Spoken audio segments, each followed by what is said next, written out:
Hey everyone, today we will be reading Genesis chapter 3 from NASB. Let's go. Now the serpent was more crafty than any beast of the field which the Lord God had made. And he said to the woman, Indeed, has God said, You shall not eat from any tree of the garden? The woman said to the serpent, From the fruit of the trees of the garden we may eat. But from the fruit of the tree which is in the middle of the garden, God has said, You shall not eat from it or touch it, or you will die. The serpent said to the woman, You surely will not die, for God knows that in the day you eat from it, your eyes will be opened, and you will be like God, knowing good and evil.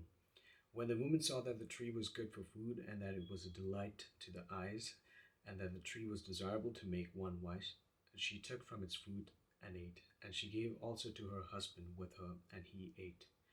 Then the eyes of both of them were opened, and they knew that they were naked, and they sewed fig leaves together and made themselves loin coverings.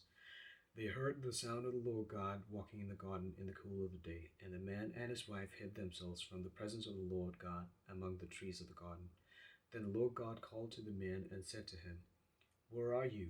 He said, I heard the sound of you in the garden, and I was afraid, because I was naked, so I hid myself. And he said, Who told you that you were naked? Have you eaten from the tree of which I commanded you not to eat? The man said, The woman whom you gave to be with me, she gave me from the tree, and I ate. Then the Lord God said to the woman, What is this you have done? And the woman said, The serpent deceived me, and I ate. The Lord God said to the serpent, Because you have done this, cursed are you more than all cattle, and more than every beast of the field. On your belly you will go, and dust you will eat all the days of your life. And I will put enmity between you and the woman, and between your seed and her seed. He shall bruise you on the head, and you shall bruise him on the heel. To the woman he said, I will greatly multiply your pain in childbirth. In pain you will bring forth children, yet your desire will be for your husband, and he will rule over you. Then to Adam he said, Because you have listened to the voice of your wife, and have eaten from the tree about which I commanded you, saying, You shall not eat from it. Cursed is the ground because of you. In toil you will eat of it all the days of your life. Both thorns and thistles it shall grow for you, and you will eat the plants of the field. By the sweat of your face you will eat bread, till you return to the ground, because from it you were taken, for you are dust, and to dust you shall return. Now the man called his wife's name Eve, because she was the mother of all the living. The Lord God made garments of skin for Adam and his wife, and clothed them.